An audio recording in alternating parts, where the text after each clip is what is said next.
Hürmetli vatandaş bugünkü liksiyelerimizi başlaymayız. Liksiyede size gadiyoruz. Washington'dan sözlerimiz bugünkü islağa 2026 yıl 1. ayının 30. günü. Hepteki cuma vatandaş. Bugünkü vaziyetimiz ne deseniz? Bugünkü vaziyetimiz mesela Amerika Koşmuş Ştatları Devlet Müdafiye Ministerliğinin ministeri hazır, Uruş Kılış Ministerliğinin ministeri Pat Hagit 29. gün Aksaray'da ötküzülgen yığında Amerika Koşmuş Ştatlarının prezidenti Donald Trump Batı Şərq askeri kısımlarını orullaştırış ahvalı doğrusunda sorağan sualga cevap verip biz koşullarını bir tarmak kısım koşun Batı Şərq orullaştırdık. Azı bir İran'a kattık besim şiltivatımız birincisi. İran kilişim imzalışı gerek. Peki bunun manisi İran yadro kuralları ve atom kurallarını terakki kıldırmaslık doğrusunda kilişim imzalışı gerek. Biz şunun besim işiltivatımız deyip cevap veriyor vatandaş. Bunun sırt Amerika Koşmuş Ştatlarının prezidenti Donald Trump şundak dedi ki biz Rusya'ya ki Vladimir Putin'e bir ağız gep kıldım. Prezident Vladimir Putin Ukrayna'nı raketa bilen ve adamsız aeroplan bilen bombardıman kılışını bir hafta toxtutgan boldy dep aytdı vatandaş. Bu işke mesela Aksaray'a Prezident Donald Trump ve Devlet Müdafiye Ministerliği'ne münasebetli hazırki vaziyet vatandaşım. Endi Cungo'ga keleyli, Cungo'nun meselesi hazır tekhamı murakkepleşti. Murakkepleşti degen neymi? Hazırtımız sözlep geldik sizlerge. Birinci, Xi Jinping ile Canışa oturuş ziddiyet zadı neymi? Tayvan'a hücum kılış, Tayvan'a hücum kılmaslıkını merkez kılgan mı? Muşundak bir gep hazır oturgu çıktı mı? Yaki Cungo matbuatıda, yaki tor içtimai matbuatta da oturgu çıktı mı? Ya. Mesela Canışa, General Liu Jilli Katarlıklarla Xi Jinping oturur, Xi Jinping Groyu oturur diye Cungo'da siyasi tüzümge berip çetilamda. Mesela biz hazırgıça iqtisadi islahat elip badık.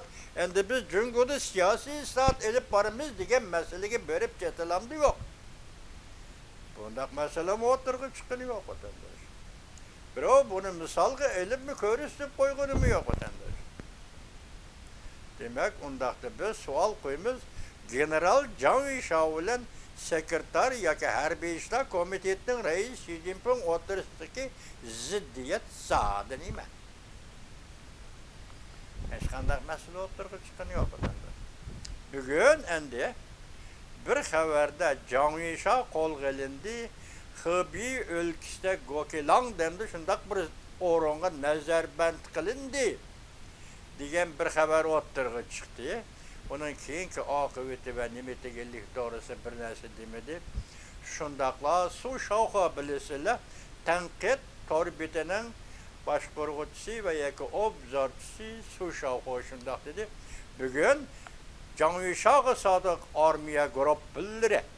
Mesela Cungo'nun Şinjin şehirde ayrım bir mehmanxanada öy tutup özünü beqivatqa ve yeki özünün ahırkı jillerini ötküzüp atkan Xi Jinping'nin anısı Çiçi kol gelindiydi. Ben tünge açsı Çiçi depikeme anısın ismi Çiçi iken tüzütüp anlarlar vatandaşlar. Demek bu tarafta endi Xi Jinping'nin anısı Çiçi kol gelindiydi diyen. O tarafta Canışa kol gelindiydi diyen. Avval Xi Jinping başladı işine General Canışa'nı kol kaldı. Keyin Canışa'nın sadık askeri harbiy kısımları Çiçi'ni Şinjin şehirde kolga aldı diyen gap hazır General Canışa ile Harbiy İşler Komitetinin reisi Xi Jinping oturuşki ziddiyet kulminatsiya noktası götürüldü. Agar ikki taraf murosasiya keladigan bo'lsa, bek oddiy ish bo'lib qoladi vatandosh.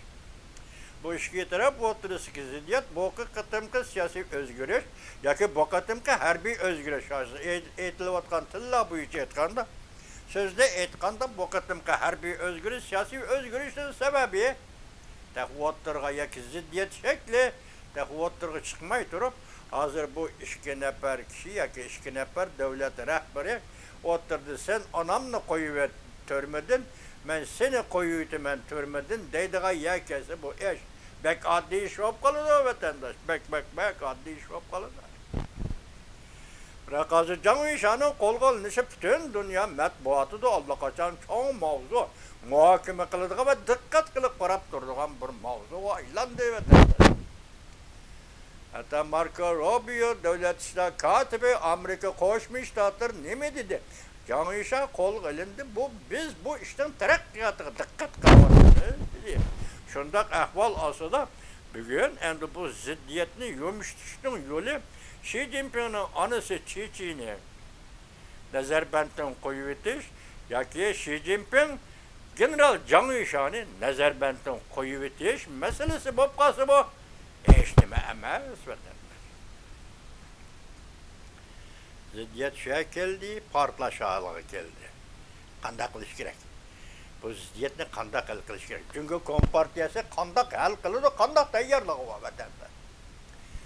Agar bu ziddiyat joyida hal qilinmasa o vaqtida harbiy o'zgarish ustiga harbiy o'zgarish, siyosiy o'zgarish ustiga siyosiy o'zgarish yetib keladi vatandosh. Yana bir xabar hozirlatdan keldi, ana o'tirib chiqib qoldi nima? 4-umumiy yig'inda mesela o'tgan yili 10-oyning 20-kuni Xi Jinping taxtdan tushadigan huquqni Wang Yang bilan Putin Huaga topshiradigan kelishgan ekan vatandosh. Shu kelishgan vaqtida nemishqa ayrilmadi huquqdan. Nemishqa uni saqlab bugun 3 oy saqlab bugun kuni kelganda bu ziddiyat bu şekilde o'ttirib chiqdi. Masalan, huquqdan ayrilman deb va'da bergan odam ekan, nemishqa bu ziddiyatni bu darajaga ko'tardi keyin chidamay qo'ydimi? Huquqdan ayrilaman deb bo'lib, uningga chidamay gapini yenib oldimi vatandosh? Demak, siyosatga shundoq muomala qildimi vatandosh? Ajoyib ishlar bu, tagiga yetmaymiz hozir bu ishdan vatandosh. Oğlab tagiga yetmaymiz, lekin gap shu yerda ziddiyat kulminatsiya nuqtasiga keldi. Jungo Kompartiyasi yoki Jungo harbiy taraf bu masala qanday bir taraf bo'ldi? Yoki Jungoning peshqadam siyosiy arboblari buni qanday bir taraf bo'ldi? Ularning qatnashish huquqi bormi? Ularning imtiyozi bormi? Nufuzi bormi? Bu masala hal qiladigan. So'zlash bilan hal qiladigan qanday? 1936-yili Jangjeshini qo'lga olgan edi ikki general. Biri Zhang Shuiliang, yana birisi Yang Hoqing. İki general birleşip 1936-yili Xi'anda Jangjeshini qo'lga olgan edi. Bu masalaga shu chaqda Stalin aralashdi. Amerika Qo'shma Shtatlari aralashdi. Yapon qarshi urush mezgili şu vaqtda Jangjeshini qo'yib o'tish badaliga hem general Yang Hoqingni hem general Zhang Shuiliangni qo'lga olish bilan oxirlashdi. Bunun içinde general Zhang Shuiliang ömrünün oxirigacha yashidan nazarband qo'yib berilmadi. Bunun içinde Yang Hoqingni Jangjeshni vahshiylik bilan o'ldirdi.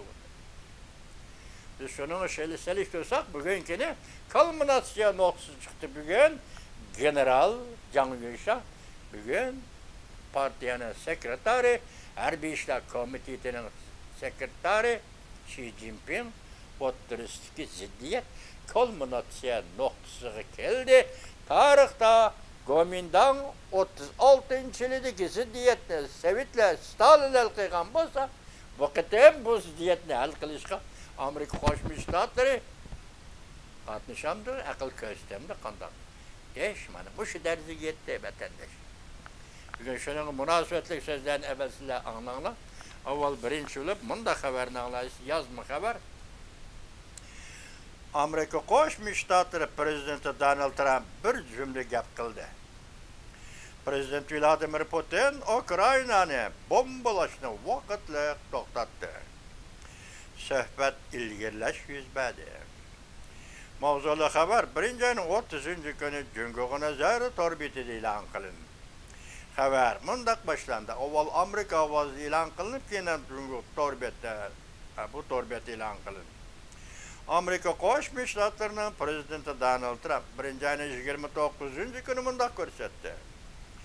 Rossiya prezidenti Vladimir Putin mening talabimga qo'shilib, Ukraynaning qish kunlarini hisobga olib, Kiev shahrini raketa va odamsiz aeroplan bilan bombardimon qilishni bir hafta to'xtatdi. Yana bir xabar vatandosh. Amerika Qo'shma Shtatlari davlat ishlar katibi Marco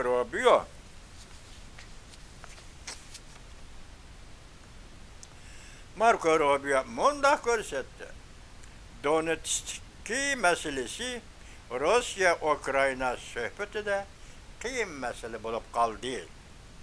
Mavzuli xabar 1-ayning 29-kuni Jungo nazari tor betida e'lon qilindi. Xabar mundaq boshlandi. Davlat ishlar katibi Marco Rubio 1-ayning 28-kuni mundaq ko'rsatdi.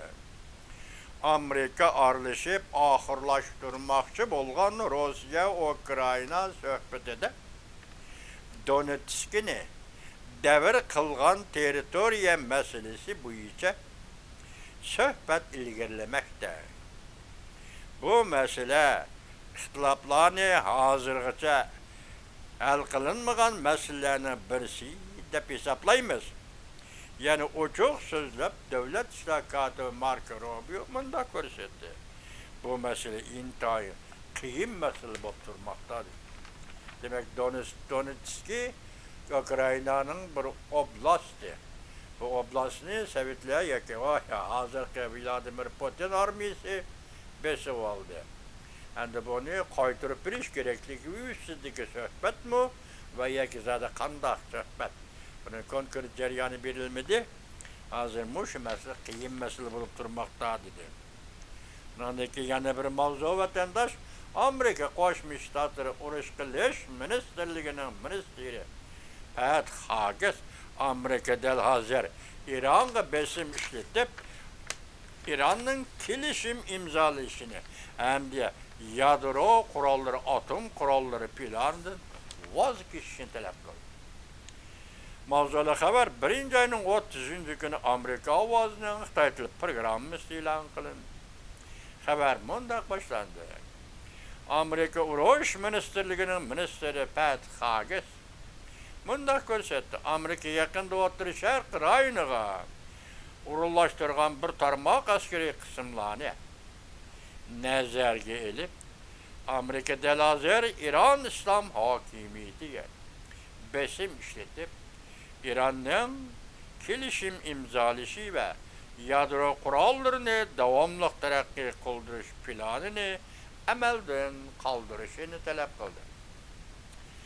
1-ayning 29-kuni Oqsaroyda ochilgan yig'inda Amerika Qo'shma Shtatlari prezidenti Donald Trump harbiy qo'shinlarning o'rinlashtirish ahvolini so'raganda urush qilish ministrligining ministri Pat Hagis mundaq ko'rsatdi. Urush qilish ministrligida hozir Iron siyosiy hokimiyatiga kelishim imzolash haqida besim ishiltiyotirdi dedi. Bu so'zning uzoyidan qaraganda besim ishiltiyotir. Yoki qachon urush e'lon qilish, qachon urushga kirish vaqti u bu degan gap yo'q.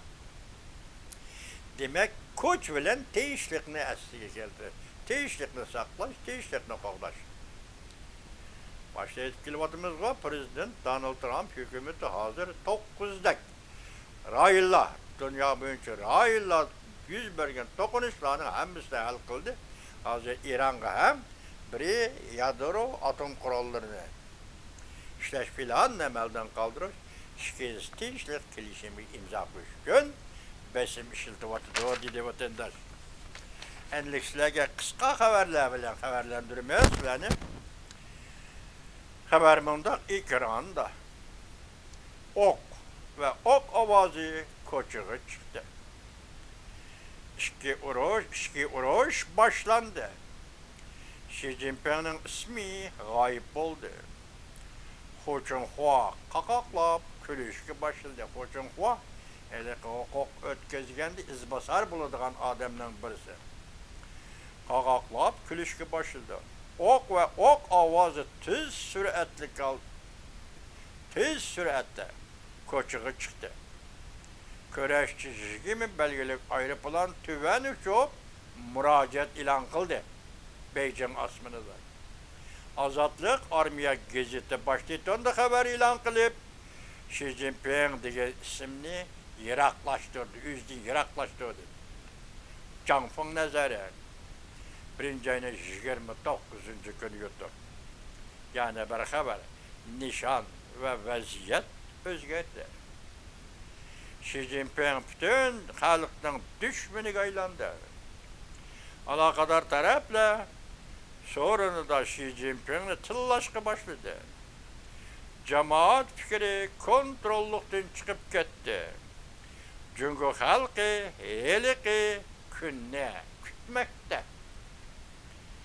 Key söhbeti 1-ayning 29-kuni yutdi. Yani bir xabar 10 çoğun tarmaq harbiy rayon Beijing shahriga xitab keldi. Xi Jinping xatar ichida qoldi. Armiya gazeti almashtirishni yoki almashtirishni chaqiriq qildi. Rahbarlikni almashtirishni chaqiriq qildi. Jo'naqaydi ok ovozi aynak axborot sahnasi 1-ayning 29-kuni yutdi.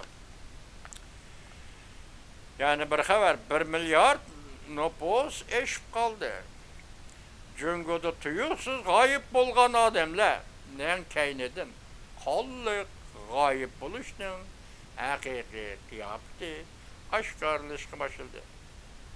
700 milyon kamera bugungacha bu yo'qolgan odamlardan birini bayqay olmadi. Ko'rdingizmi? Ichki a'zo ko'chirish 17'si köpeydi. Lavang siyaset doğrusunda. Doğru bitti 1-ayning 29-kuni hazır. Daydiski ülkelerde, her qaysi ülkelerde olsa yok olup gitti. Balalar, erkekler, ayallar, yaşlar yok olup gitti. Bunun umumi sanını arlıqda begenti kullanmak gitip kaldı ya geçirinler. Hazır şu dereceye yetti deydi. Endi bu kısa haberde endi bunun kaynideki qolliq voqealar, qolliq tarixiy hodisalar. Yoki qolliq yuz bergan hodisalar tarixini qo'yaylik. Hodisalar oshkorlashga boshlaydi. Hozir bu 1 milyard nüfus qolib qoldi. Bunun taqdiri nima bo'ladi deydi. O'tgan Limuyang Jungoning nüfusi 320 milyon deganda biz şu Limuyangni gapida tushuntiramiz vatandosh. O tekshirishlar e'lon qildim deydi u. Hazır endi etkisilik, ichki organizm, ichki a'zolarni kesib elib setish etkisiligi. Jungoda avj oldi, 17'si ko'paydi. Mana buni o'zi Jungo deb bo'ldi. Aning ustiga ko'ch-ko'cha qo'ygan kameralar 700 milyondan oshadi. Bu kameralar nemish qilib tutib ketilgan, elib ketilgan, bulab ketilgan odamlarning ko'rinishdan birini bayqamaydi ya ko'rmaydi. Qaltis gapkene vatandaş. Kamera külüp bayqab yetkende hükümet taraf bunu ilan qilmayotgan gap. Xalq bilan chatqiyo, xalqdagi hukm yo'q. Hükümetning yanchug'i deganlik hukm bor. Odamning jeni hükümetning yanchug'i deganlik gap bor.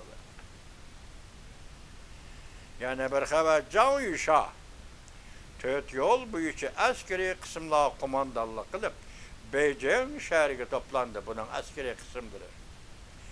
Yaponiya gazetileri şamal koyup verdi. Jungo'da doğru dermek, Daka Paka, doktor hanımda setildiğin Daka, tibbi davalaşıldığın Daka, açlık, kıymetlik buyumlarının bağısı, mesela altın, örülüp gitti. Asli mavzu, keldi. Kelimen dedi, keldi. Can Yuşa 82. armiyaga, 37. armiyaga, 79. armiyaga, 80. armiyaga 4 yol boylab komandallık qilib Beijing'e toplandı. Bu armiya Beijing'e toplandı deb Yaponiya matbuotlari xabar qildi. Shanxi Donghu torbeti 1-ayning 29-kuni Yani bir xabar, Zhongnan Xay'da siyasi hakimiyeti özgürüş payda oldu. Jungo'da siyaset belgilügüçiler bir-biriga tayindigan bo'ldi. Hujjat bilan davlat boshqarish endi yaramaydigan bo'ldi. Siyosiy vaziyat davolg'ish 1-ayning 29-kuni o'tdi. Yani bir xabar, Beijing shahri harbiy holat. Bütün memlekatda to'rg'i chiqishida armiyaning isyon ko'tarishini murojaat qilishdi. Can Yuşani adeplab Xi Jinping bayqidiki, bütün armiya ichida hech qanday inovat qolmadi Xi Jinpingning. Chimpoko 1-ayning 29-kuni o'tdi. Jiddiy xabar. Jungo Kompartiyasi tunigun kashda tuyuqsiz mundaq e'lon qildi. Huquqni Hu Jintao egallaydi. Xi Jinping taxtdan tushishni qaror qildi. Lavrnes Twitter 1-ayning 29-kuni yotadi. Anglashlarga qaraganda Hu Jintao qattiq gap qildi. Ölmügiçe to'xtamaymiz dedi. Xi Jinping taxtdan tushishi kerak. Jinviyanlik siyasi 1-ayning 29-kuni yutdi. Beijing'da vaqa yuz berdi. Ot yalqini oxiri Bosog'ga kelib tutashdi. Tayvan Undaş Prezident Donald Trump Undaş Jungo oxiri bo'lolmadi. Shaolin maliyasi 1-ayning 30-kuni yutdi. Xi Jinpingning mamatliq signali chelindi. 220 milyon Jungo xalqi ichida faqat Soqchi ministeri Wang Xiaohong ifade bildirib, Xi Jinpingni qo'llayman dedi. Bu şu bir kişiden başka ne armiya, ne xalq ifade bildirib, biz Xi Jinpingni qo'llaymiz demedi. Demek onun inovati nufuzi hozir Jungo'da to'kildi. General Zhang Yusha, General Liu Jinli qo'lga ilingandan keyin partiya norozi bo'ldi. Armiya norozi bo'ldi. Bütün memleket xalqi norozi bo'ldi. Zhongnan Xay'dan kelgan telefon torbiti 1-ayning 30-kuni yutdi. Bugungi Jungo'ning vaziyati shundoq, mana vatandosh. Endi biz boshda aytdik, ziddiyat kulminatsiya nuqtasiga chiqdi. Qanday hal qilish? Xi Jinping bilan Zhang Yusha murossalashdi. Oddiy ish bo'lib qoldi, vaqt bo'lmaydi. Mumkin emas. Pek oddiy ish bo'lib qoldi. Bu davlatning ishi emas, oddiy shaxsiylarning ishi bo'lib qoldi vatandash. Hozir vaziyat mushaga keldi. Endi qanday hal qilish kerak va qanday o'tirg'i chiqish kerak? Va Jungo Kompartiyasi, Jungo armiyasining oldiga qo'yilgan masala. Bugungi masala.